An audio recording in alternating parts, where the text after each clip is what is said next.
Introduction. Facebook is a massive traffic monster. As of this writing, it has over 1.3 billion, and that's with a capital B, daily active users. Think about that. Over 1.3 billion people using the same website day after day. On top of this, it continues to grow. Also, when people are on Facebook, they pretty much stay there, and they view page after page of content. In fact, on a month-to-month basis, as of 2017, Facebook has slightly over 2 billion monthly active users. Of all Americans, 79% use Facebook at some level or another. If this wasn't impressive enough, the next platform that gets the highest percentage of American users is Instagram, which is owned by Facebook. Instagram clocks in at 32% of American usage. Among U.S. residents, 53% reportedly use Facebook several times a day. In terms of the world's total population, more than 22% of people on the planet use Facebook with some level of frequency. The point is, Facebook is a massive traffic monster. You really can't afford to miss out on Facebook and its marketing potential. If this wasn't impressive enough, wait, it gets even more mind-blowing. Once people log into Facebook, the system basically keeps tight surveillance on them. And the crazy thing is that this is all done with their permission. When you sign up for Facebook, there is a user license agreement that you must consent to. Unless you read the fine print, you wouldn't become fully aware that once you sign in, every like, comment, share, as well as pages that you liked and even ads that you clicked will be monitored by Facebook. It's as if by watching your behavior, Facebook can make educated guesses as to what your interests are and can then show you advertising that fits those interests. Sounds pretty fair, right? Well, this extends across the board. That's right. Every group you join, as well as interactions on Messenger, are monitored, tracked, and targeted by Facebook. This is not lightweight targeting, mind you. When it comes to fine laser targeting of demographic groups based on individual user behavior, nothing even comes close to Facebook. As awesome as these traffic statistics, advertising technologies, and promotion potential may be, I've got some bad news to report. Too many businesses still fail to fully leverage Facebook. This training teaches you the best ways to promote on Facebook. It also gives you step-by-step instructions so you can engage in Facebook marketing with a higher than average chance of success. 10 common Facebook marketing mistakes. There are very common marketing mistakes that even promotion veterans commit on Facebook. It seems like even the very best of us are not immune to these common mistakes. It's a good idea if you want to save a lot of time, effort, and money at this point to become aware of these mistakes. This will decrease the likelihood that you will probably commit these same errors. Starting off paid campaigns with a bang. Do not start off your paid campaigns with a bang. Start with a free campaign first. Build your audience organically. Get some consumer intelligence. Then you should have the information you need to put together an experimental paid marketing campaign. Start low and slow. The worst thing you can do is to jump in with a massive budget and absolutely no clue. Starting a paid campaign with an immature page. If your page is very new or there's really not that much engagement yet, you might want to hold off on a paid campaign. You simply don't have enough target audience profiling information to base a successful paid campaign on. Using mass content posters with discovery tools. Many marketers use some sort of one-size-fits-all mass promotions tool for Facebook. They would discover all sorts of Facebook groups and pages, and then they would use this tool to spam those areas. Don't do that. You're not doing your brand any favors when you do that.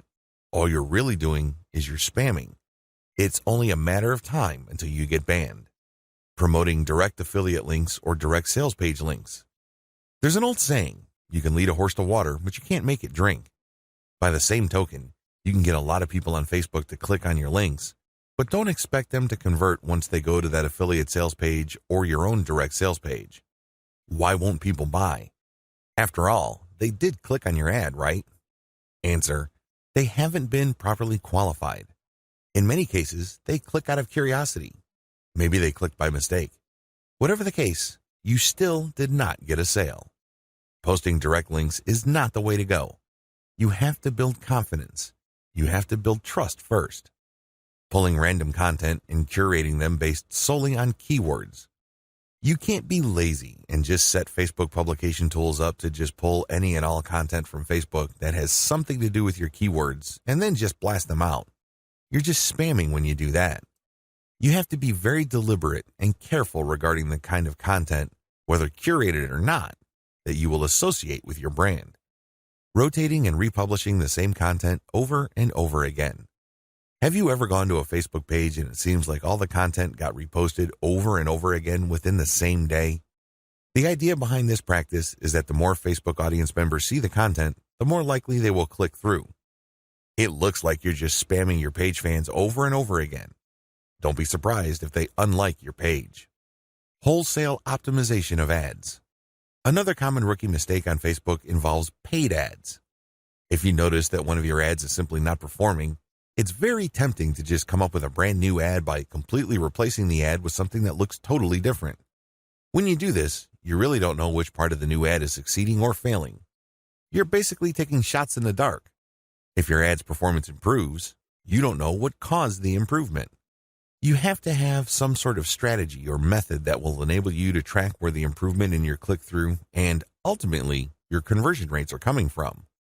Simply swapping out ads in total or in whole doesn't really give you the data that you need to make effective decisions. Copy and paste competitor ad strategy. Some marketers are so lazy that they would just look at their competitors and essentially just copy their ads. Of course, they're not going to copy word for word, but they still end up failing. How come? Well, your competitor spends a tremendous amount of money optimizing the ads that they're showing. Their ads work. However, you won't get a competitive advantage if you copy them wholesale. You can't just copy somebody's ad without knowing what you're doing. Indeed, only a certain portion of your competitors' ads truly deliver results. If you don't know what you're doing, you don't know what portion that is, so you're basically taking a wild stab at your ad's design. You may be saying the wrong things at the right time, or you're saying the right things to the wrong people. You end up failing. Quitting paid marketing too early. Many rookie Facebook marketers have a one-time, big-time mindset. They've heard of how awesome Facebook traffic is, so they put together some hard-earned, precious capital to run an ad campaign. If the campaign doesn't work out according to their expectations, they're too quick to pull the plug and quit FB ads altogether. Just because things aren't working out, it doesn't mean that you have to pull the plug on the whole thing. You can stop certain campaigns and start new ones and operate with the same budget. You can make modifications of your existing campaigns. Failing like a huge train wreck. Have you ever seen a slow-motion train wreck? It's quite sad because it's all too predictable, but you can't turn your head and look the other way. You want to know what's coming next. You know, at the back of your head, what exactly is going to happen, but it's so slow, so massive, that you just can't help but look. Your Facebook marketing campaign can proceed the same way. You know that the campaign is failing, but you can't quite put your finger on the cause. So you just go through the motions like a deer with its eyes caught in the headlights. Why not choose to learn how to fail quickly? Since you're not going to make 100% of your shots, learn to live with this fact and move on. Learn to fail quickly using a tiny budget. This way, you can run many different experiments. Even though the vast majority of them are failures, that's okay. You only spend a fairly small amount of money figuring out winning ads. Please understand the nature of the 10 mistakes above. Imagine yourself being in situations where these mistakes are likely to take place. Learn how to spot them well in advance. Prepare your plan B, should you find yourself committing these mistakes. The 8 most effective ways to market on Facebook. Let's get one thing clear. There are so many ways to market on Facebook. In fact, the only limit to how you can get people to go to your website or learn about your brand or cause is limited by your imagination. As long as you can post a link to an outside site doing something on FB, that activity is a potential traffic generator. Still, regardless of the huge amount of possibilities there are to market on Facebook, 8 stand out in terms of efficiency, effectiveness, and return on investment. This is just a broad overview of what I will describe fully in this training. Facebook page marketing, Facebook group marketing, influencer page outreach, paid page boost campaigns, paid traffic campaign, paid lead generation campaign, Facebook pixel retargeting campaign, how to optimize your Facebook ad campaigns. This is a nice mix of both free and paid promotion methods on Facebook. Facebook page marketing. One of the most obvious ways to market on Facebook is to set up a fan page for your business, your brand, or your cause. Facebook actively promotes this feature of its website. What it doesn't tell you is the fact that Facebook has been actively modifying its algorithm to the point that you're going to have very popular content for you to reach most of the people who have expressed interest in whatever it is you're promoting. Put simply, not all the people who liked your page will get to see your updates. In fact, in most cases, only a small fraction of those people will get to see your updates. Sadly, Facebook is actively working to limit the free traffic exposure you would get until you can prove to it that your content is really popular with your page's fans. Here are the steps you should follow to market on Facebook. Step number 1, find your competitors on Facebook. The first thing that you need to do is to avoid reinventing the wheel. You need to avoid trying to figure things out on a completely hit or miss basis. Instead, reverse engineer your competitors. Let them do your homework for you. How? Well, find them on Facebook and learn from what they are doing. Step number 2, get the industry standard look and come up with your own take. Every niche has an industry standard in terms of social media profile, brand appearance, and content strategy. The sooner you understand this, the sooner you will be poised to achieve social media marketing success on Facebook. The longer it takes you to learn this, the longer you will struggle. Understand that your niche audience has become familiar with how certain brands or websites are positioned on social media. If they can't make heads or tails of your social media brand, they probably would not like your page. It may seem weird to them because it seems so far off from the industry standard. Your job at this step is to figure out the industry standard look, content strategy, and other elements and come up with your own take. Step number 3, reverse engineer your competitors' content strategy and curate. Lots of business owners would post hot content on their social media accounts as well as their blogs. Sadly, 9 times out of 10 that content goes nowhere. People don't click on it, share it, comment, or otherwise engage. What these publishers are doing is basically gambling their content would resonate with their audience. Don't do that. Instead, pay attention to what your competitors are doing and look for patterns. If you notice that your competitors keep sharing content regarding the same type of theme or topic, they may be onto something. They wouldn't waste all this time, effort, and energy talking about the same stuff over and over unless, of course, it connects to their audience at some level or another and produced results. Now, to verify this, look at how many times that piece of content got shared or liked. That should give you some sort of objective proof that this content actually resonates with your target audience members. When you reverse engineer your competitors, you are essentially copying their strategy to reach the same eyeballs that you're trying to reach. This also applies to content curation, where you take content that is published by other people and you promote it on your social media platform. This creates a win-win situation because you're not ripping off this content. You are copying the content's link, including a short commentary, and allowing people to click on the link. This creates a win-win situation. The publishers of this content get traffic. You get to build credibility because you're sharing information that your target audience members would actually be interested in, and this leads to the possibility that they would like your page. Once you have built up enough page likes, you can then start sharing your own content, which leads to direct traffic to your website.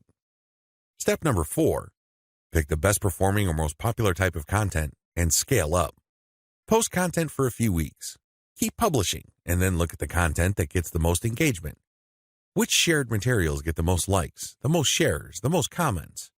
At some point, you're going to ignore other types of content and focus on the ones that perform the best. For example, if you have a Facebook page on Chihuahuas and you notice that third-party articles on Chihuahua houses get a lot of shares, likes, and comments, you might want to eliminate most other types of content and focus on Chihuahua houses because those get the most love from your audience. Step number 5, come up with your own version. Come up with your own version of winning content. For example, you know that Chihuahua houses get a lot of love and are very popular on your page. Come up with your own articles about that topic. These articles, of course, drive traffic directly to your blog or your online store. These have to be at the same level of quality as your third-party content, or better. Pay attention to how your curated popular content talks about the topic and adopt the same style but deliver something better. Maybe you should offer longer information, more up-to-date information, or blog posts that have multimedia elements like videos and graphics. Whatever you need to do, come up with content that basically blows away all the other content that you feature on your page. Step number 6, promotions, photo tagging by your users. This is a free promotion technique. Tell your page fans that you're going to give them some sort of digital freebie. Maybe it's a graphic badge. Maybe you're going to mention their name on a post. Maybe you're going to give them a free ebook or some sort of free software. Whatever the case may be, tell the people who like your page to tag their friends on photos that you're going to post. Now, these photos, of course, must draw attention to your brand, your website, or your Facebook page. You're not just having them tag a photo. This photo has to say something. It should be promotional in nature. The more photo tags you get, the higher the chance that you will get a lot more page likes and also clicks to your website from Facebook. The best news? You don't have to offer money. In fact, studies indicate that money offers aren't all that effective. It's much better to offer some sort of specialty graphic or digital goodie like a free book or booklet, or maybe a discount code. Step number 7, promotions. Comments by your users. Use the same rules as in step 6, but instead of photo tagging, get your page fans to post comments. It would also help tremendously if the comment includes the name of the people on the commenter's friends list. I leave it up to you how to craft this, but obviously, the more tags there are in the comments, and the more engaging the comments, the more popular your posts become. Step number 8, call your users to action. If you have people who have already liked your page, post occasional reminders to them that they should invite their friends. This works because birds of a feather flock together. Seriously, the main reason why you are friends with people in the first place is because they share roughly the same set of interests as you. People who share basically the same pool of interest tend to attract each other. Take advantage of this fact by calling your page fans to action so they can invite their friends. Step number 9, use insights to promote your page. As much as possible, I would go through step 1 to step 8 and master all steps before I go ahead with step 9. With step 9, you're going to be shelling out money to promote your page. After a couple of months, you can use Facebook's very robust audience profiling system called Insights to promote your page. You will know the right demographic, and you will also know the right posts and content to promote. Step number 10, boost your most popular content. Use Facebook's lookalike audience system to find people who are not currently fans of your page. This feature in Facebook's ad system enables you to reach new audiences who share roughly the same interests as the people who have already demonstrated an interest in your page. You're basically using Facebook's very powerful interest targeting system in terms of demographics and interests to get new eyeballs to your page. This can lead to more likes, which can lead to more readers of your content. From that point, you can then run targeted ads. Facebook group marketing. One of the most powerful ways to market on Facebook is through its group feature. Considering what's been going on with Facebook's algorithm for its Facebook pages, it's a good idea to have your own Facebook group as a backup. Although Facebook has been cutting back on the organic traffic it sends Facebook pages, it's still worth it to have a page because you get audience insights from it. Another great benefit of having a page is the fact that you can copy and paste content from that page to Facebook groups. When people see your content in a group, they not only see the content, but they can also see a like button. When they click that like button, you get a new Facebook page fan. The key benefit of having a Facebook group lies in visibility.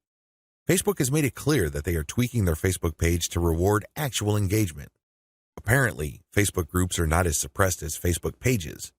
In terms of visibility, you stand to reach more of your group members than with the page. The problem with Facebook groups. While the visibility for a lot of people is quite good for Facebook groups, it depends on activity.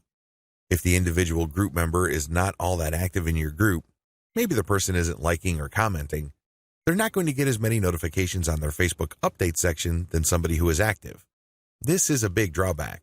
The vast majority of people who would join your own Facebook group are not going to be active. They're just there to read information. They're just there to sit back and check out what you have to offer. Here's how you promote using your own FB group. Create your own groups after your pages mature. The first thing that you need to know is that you should put up your Facebook group only after your page is matured. You want to know who your audience is on Facebook. You're not going to know that until you have a page up. Pay attention to the audience insights. The data set that you would get from that analytics portion of your Facebook management dashboard will let you know who to target. Once you have enough users, and this depends on your niche, you should then put up your group. Your group must be as identical as possible to your page. If you have a logo, put the same logo there. If you have some sort of motto, put the same motto or slogan there. The key here is to use your Facebook group as an extension of the brand that you're creating with your Facebook fan page. Give your group members a reason for coming back. This, of course, means original content or freshly curated content that you don't show on your Facebook fan page. You have to give people a reason for following you on as many different places on Facebook as possible. This, of course, boils down to premium content. Market to other groups. This is the most important part of Facebook group marketing, because if you were to just build your own group as a supplemental source of traffic for your page, you're probably not going to grow all that much.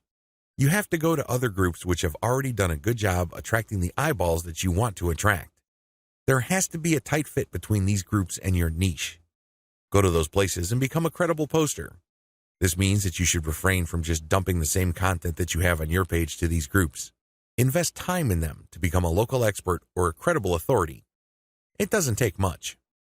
If you're the first person to always comment and your comments are always insightful or bring new information to the table, people sit up and pay attention. People can see that you are an asset to the community, and they are more likely to give you the benefit of the doubt when you share content that obviously comes from your page. Once you have established credibility, share your own page content. As I've mentioned above, these posts not only have content and your brand, but also a like button. This is a great way of getting page fans. Always engage. When people comment on what you post, reply. They might be haters, they might be critics, but it doesn't matter, reply anyway. This conditions the mind of your readers that you are approachable, accessible, and you actually want to help people out. If you just drop a link and take off immediately, you're a spammer. You're not a community member. You're obviously not somebody who's there to add to people's knowledge and bring value to their lives. My most important tip: after sharing high-quality third-party content that you do not share on your page in groups, pay close attention to your page's audience insight. Find your most popular piece of content.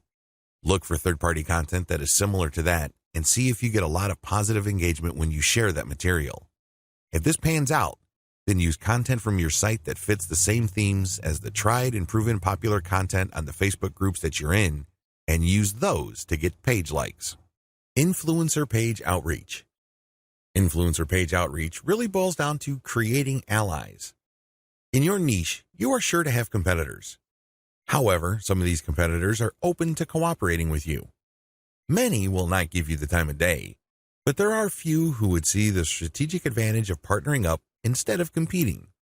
There are also other people on Facebook who have pages and who are not competitors with you. They may even have a lot of fans. Here's how you build alliances with influence leaders on FB. Step number 1, find competitors. The first thing that you need to do is look at your notes when you reverse engineered your competitors. These people are in the same niche as you. After all, you study them to get to the industry standard content strategy as well as page layout and design for your own Facebook page. Next, you should look for non-competitors who specialize in your niche. There should be quite a few of these. These are not merchants or ones who provide services. They're not competing for the same dollars as you. Instead, they cater to the same audience as you. Try to find as many of these as possible. Step number 2, pay your dues by engaging. I know at this point it's very tempting to just go to a competitor's page and post a comment on one of their posts. In the comment, you're dropping a link to your page or to your website. You then repeat this many times on all their posts. Well, let me tell you, if you do this, you're going to get banned. Whatever links you put up will get deleted. It's a waste of time. Don't even think about it. The same applies to influential niche observers. These are non-competitors, but you shouldn't spam them either. Instead, you should pay your dues by engaging. How do you do this? First, you need to share high-quality content. It doesn't matter who wrote the content. It doesn't matter where that content goes to or links to. What's important is that it provides maximum value to anybody reading that content. It has to be on point. It has to deal with a specific theme or topic that you know that your target audience members are interested in. Next, you need to engage with people in terms of answering their questions. Try to be a facilitator. Try to be a mediator. Try to be the go-to source of information for your niche. If people are looking for statistics, go on Google and find them the statistics they're looking for. If they're looking for a video, go to YouTube and search for the content that they're looking for. The more you do this, the more people will pay attention to you because, let's face it, in any kind of online group communication platform, only a very few people actually produce high-quality content. You can count them on one hand most of the time. Everybody else is basically a leech. They take and take information, but they only give from time to time, if at all. Be that expert. Be that go-to resource. Another way you can engage is by asking questions. Now, these questions should not be very basic or dumb questions. Instead, they should be deep, insightful questions. You can also ask questions that try to tie many issues together. Many people are concerned about many different issues. When you ask questions that tie all these together, it can be very useful. You should also give feedback to people's responses. You have to do this in a respectful way. You cannot come off as a hater or somebody who's just plain negative. There is such a thing as constructive feedback. Remember, the name of the game here is to add value to the places that you're on. This means sharing information and enhancing information through proper questions and feedback. Step number 3, become credible, then reach out. At a certain point, people will start asking for you by name. People will try to reach out to you via Messenger. That's when you know that you have become an asset to these groups. That's when you know that you are on people's radars. You're not just this random person showing up every once in a while dropping a link. Instead, you're that person that helps keep these groups together. This is when you reach out. This is when you try to engage with the group admin. Usually, the best way to do this is when they engage with you. Maybe they mention your name, or they send you a message on Messenger. Whatever the case may be, try to wait for them, or reach a high enough level of engagement and acknowledgement from other community members before you reach out. What are you going to be reaching out for? Well, there are many different opportunities on the table. You can ask to swap content with your page. Most page admins don't have a problem with this. You can also ask for a shout-out. Basically, the admin of the page that you're on will tell page fans to check out your page because your page is a friend of the page they run. You can go through some ideas regarding joint events. Now, please keep in mind that this is not like a real event where people have to physically go somewhere, or you have to rent out some hall, rent out security, or get food. No. This is an online event. Maybe a seminar, a live Facebook session conducted from 2 locations, or it can be an interview. Another opportunity on the table is, of course, guest blogging. You probably don't need me to remind you of how value-packed this is. Not only do you get eyeballs to your link, which can produce direct traffic, but you also get tremendous search engine optimization benefits if the partner has a high-value blog. You can also reach out for infographics. This means you create an infographic and you get the admin to post the infographic on their blog with a link back to you. Again, this boosts your SEO chances. Finally, you can collaborate on content. This is custom content intended for both your audiences. Regardless of how you cut it, influencer page outreach is a very powerful way to market on Facebook for absolutely free. Seriously, your only investment is your time. And what makes it so awesome is the fact that you are leveraging the hard-won credibility and authority of your partner. They've been there before. They put in the work and the time to develop a rapport and a solid brand with the people that follow them. When they give you a shout-out or they feature your content, or they co-host an event with you, they lend you some of their fame, which makes you credible. You're no longer some random stranger who came out of nowhere. Instead, people get this idea in their minds that if somebody they respect and admire recommends a new person, then I'll give that new person a shot. Maybe that new person is worthy of my admiration and respect. Building alliances with influential niche players is definitely worth doing. But please keep in mind that it does take time. However, if you are passionate about your niche and you view your Facebook marketing business as a real business, then this should not be a problem for you. Paid Page Boost Campaign. Another way you can get a lot of traffic from Facebook is by using a paid page boost. Basically, you are paying for the promotion of your page. This is different from a page post boost. You're not promoting the content of your page, you're promoting the page itself. This is a great way to get page likes and to broaden the statistical demographics of your page. And why is this important? Why is it a big deal that you get a broad statistical demographic snapshot of people truly interested in whatever it is you are promoting? You have to understand that Facebook works best when you target people by their interests. This is a bit tricky because if your page is statistically inaccurate as far as your niche is concerned, you probably would have a very faulty set of targeting parameters. You're not quite there when it comes to getting the interest of people you're trying to reach. This is why it's crucial that your page gets a truly honest snapshot of the range of interests as well as demographic information of the people who are actually interested in whatever you are promoting. This is hard to achieve if you are just promoting your page organically. Maybe you're not putting in that much time in getting the word out about your page. Perhaps you are just sharing the word on several groups that may not line up, demographically speaking, with your niche. Whatever the case may be, there might be a blind spot there. This is why I suggest that at least at a minimal level, engage in some sort of paid page boost campaign. Make sure your page is mature enough before you launch a paid page boost campaign.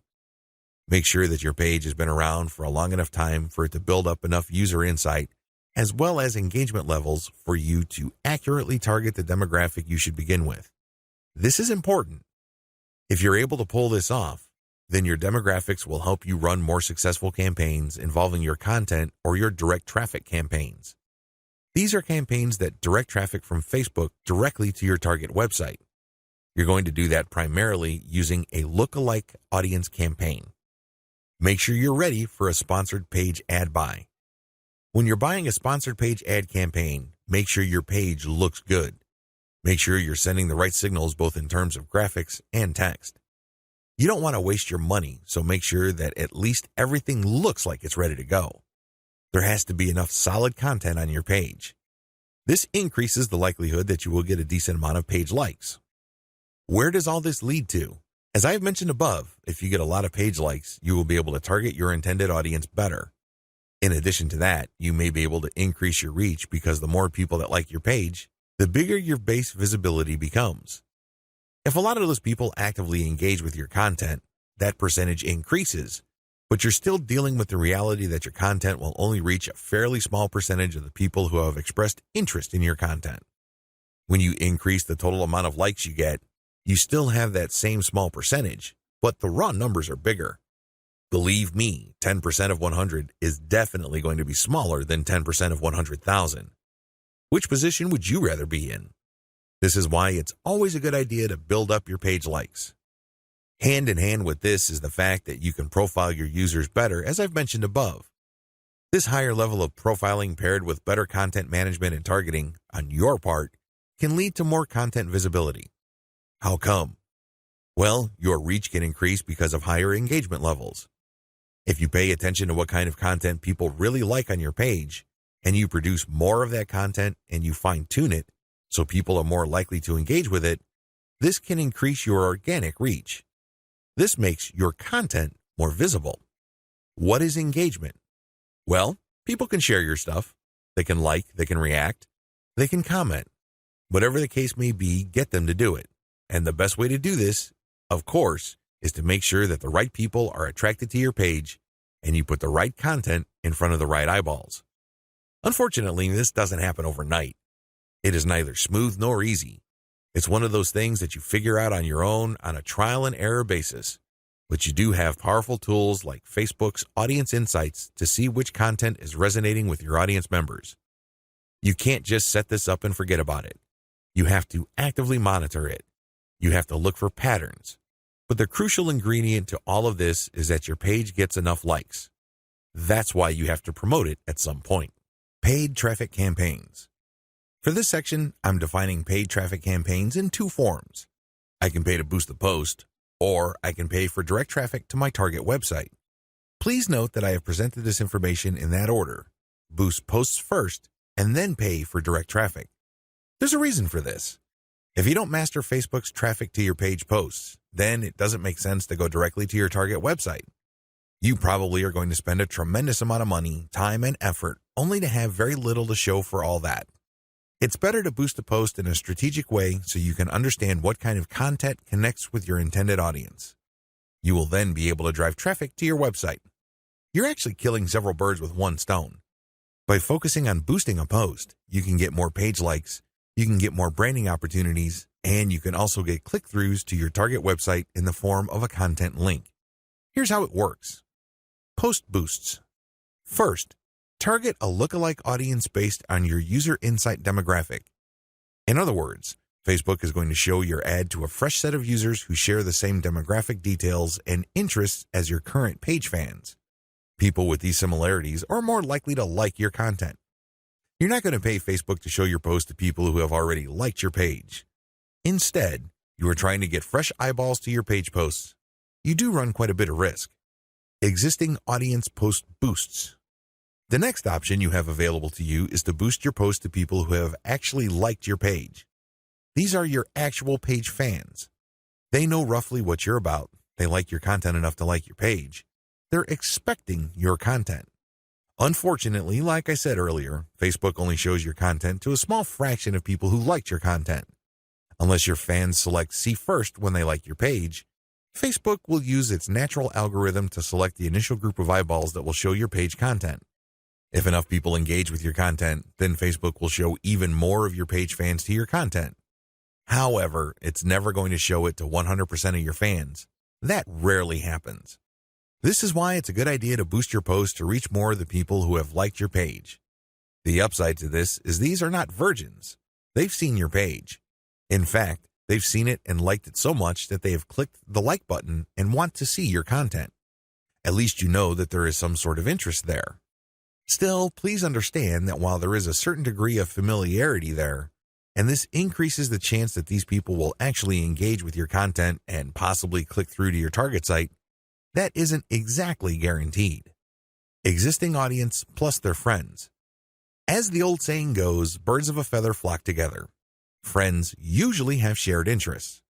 In fact, if you think about it hard enough, that's the main reason we became friends in the first place. We have certain interests in common.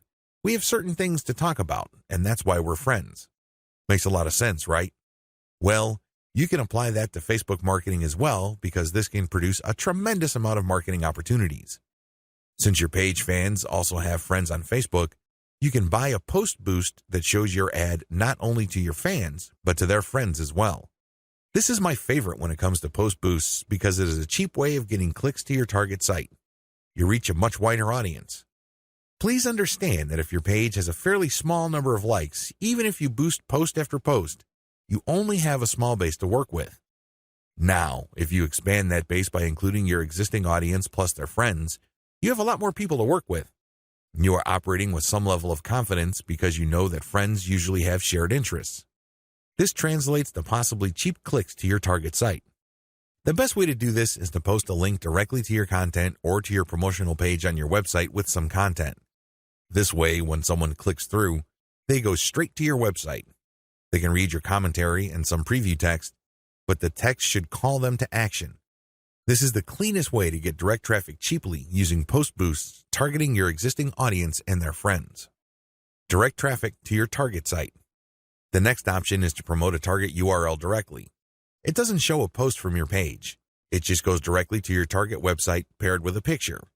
This is the direct traffic option on Facebook.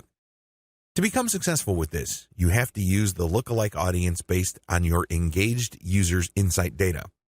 In other words, your Facebook page should be mature enough for you to get solid consumer intelligence that you can then use to target potentially interested audiences on Facebook. That's the best way to do this. There are other ways. You can run raw targeting. Basically, you're not relying on user insight. Instead, you're just looking for an age range and a geographic location. You're also using gender.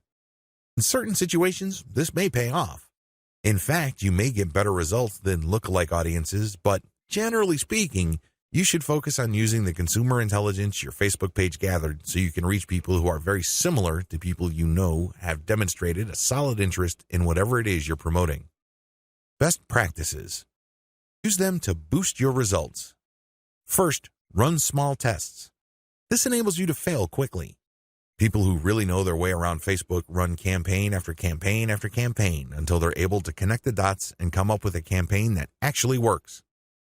This is why you need to run small, cheap tests so you can easily see which campaigns are working out and which ones have failed. Next, make sure your budget is low. Usually, when I run a dollar campaign, that is good enough for me. $1 a day for 7 days a week, that is good enough for me to see if an ad has potential. So, I would run several ads. We're talking about $70 for 10 ads running at the same time. Third, focus on what works. Let me tell you, when you run many small tests, the winners stand out. Either they get clicks or not. That's the bottom line. However, at this stage, you're not just looking for clicks. You're not just looking for an ad campaign that gets a lot of attention. Instead, you're also going to look for an ad campaign that actually delivers conversions. You're going to have to set up your Facebook pixel to your target website so you can track whether traffic from Facebook went all the way through. I'm not just talking about traffic produced when people click on your link and they go to a content page and they leave. That's worthless. That's not going to help you. That traffic has to go to the content page, go to the sales page, and eventually make it to the shopping cart. That's when you know your campaign actually has traction. Focus on what works. Focus on what gets a high click-through rate paired with a conversion rate. However, to get there, you're going to have to burn through many ads. This is not going to jump out at you. It's not going to be obvious. It's not going to be easy. Once you have identified that ad and you've fine-tuned it, then scale it up. That's how this works. Basically, you focus on what works and then pour real money into it. Paid lead generation campaigns. Did you know that on Facebook you can collect email? That's right, you can collect leads. It's pretty straightforward. You can run ad campaigns with a lead collection button. It can be find out more, sign up, or other language. Regardless, if you're running this type of campaign, it must be highly targeted. It's really important that your targeting is spot on. I put this part of Facebook ad marketing at this point in the list of marketing methods because this takes quite a bit of work. You should be quite familiar with Facebook before you even try this. You should know your way around Facebook's ad system before you engage in paid lead generation because it can get quite expensive. If your ad doesn't get many clicks or it's super finely targeted, you don't really have that many people to work with, and this can drive up your costs. You have to know how to optimize your ad campaigns on Facebook for this to make sense. You can optimize on many levels. There are 3 levels you can optimize. Level 1, you can tweak the freebie you're giving away. This is the free stuff that you're giving away, so people are motivated to enter their email address into your form. Maybe you're giving away free membership access. Perhaps you're giving away a booklet or a book or a report, a set of templates, a set of graphics, possibly even giving away software or a mobile app. Whatever the case may be, you are giving out freebies, and you need to optimize these. What I mean by that is the freebie that you give must motivate the most people in your target audience to sign up for your mailing list. This is not easy. You cannot assume that just because you think that your booklet is awesome or is the next best thing since sliced bread doesn't automatically mean people will agree with you. It doesn't work that way. You may have to switch from one freebie to the other until you get a high enough sign-up rate that would tell you that the freebie that you have selected is the right one. Thankfully, this is fairly easy to do with Facebook. You basically run different ads that offer different premiums. Level 2. Level 2 optimization focuses on optimizing your ad copy.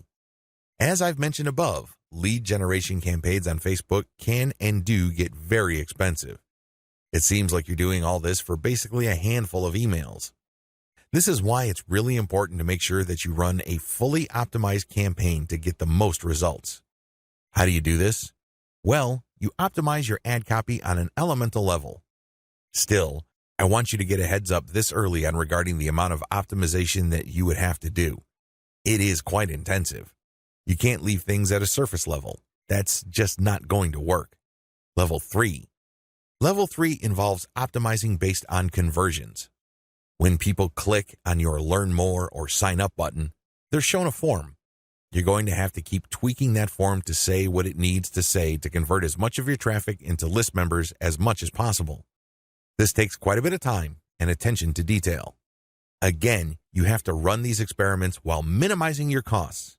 Once you find out something that works, optimize it to increase its level of conversion. Once you have picked a winner that cannot be optimized any further in terms of conversion rate improvements, that's when you scale up.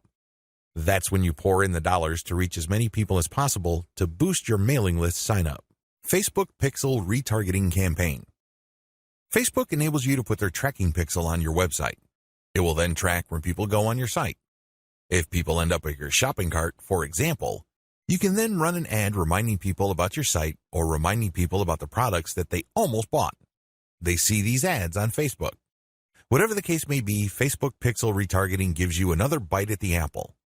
One of the biggest problems with e-commerce is that prospective buyers abandon their shopping carts.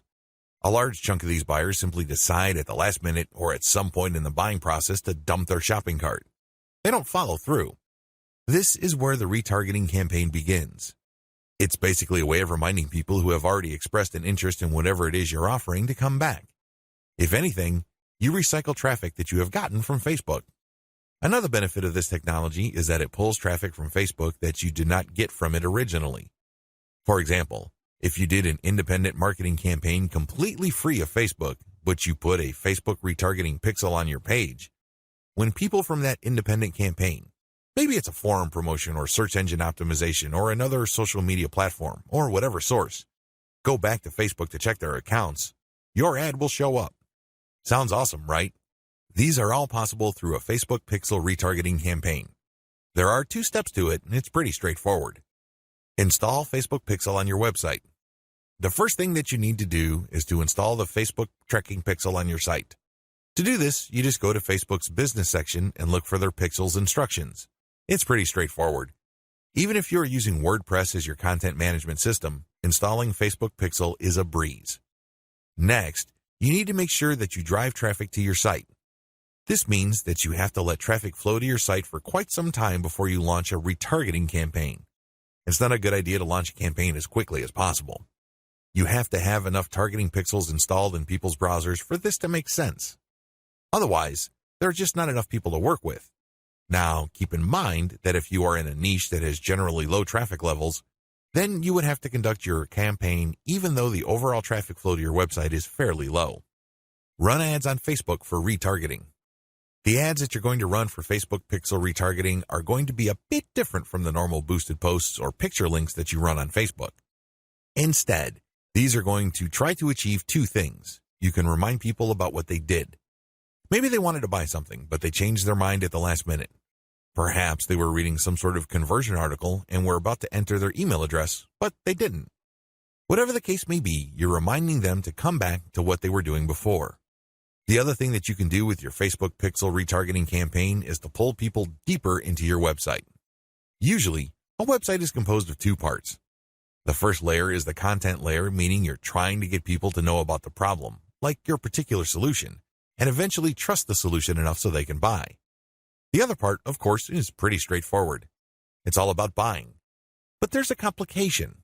A lot of people would go through the content layers, but they never make it through to the actual buying part. They never make it to your conversion page. This is where retargeting ads that pull people deeper into your website makes a lot of sense. For whatever reason, somebody reading an article on your site decides to close the window and get out of your site. You can run ads that tell them about content, but another piece of content that is related to what they were reading before. This pushes them further down the conversion funnel. Alternatively, you can run an ad that promotes your conversion page.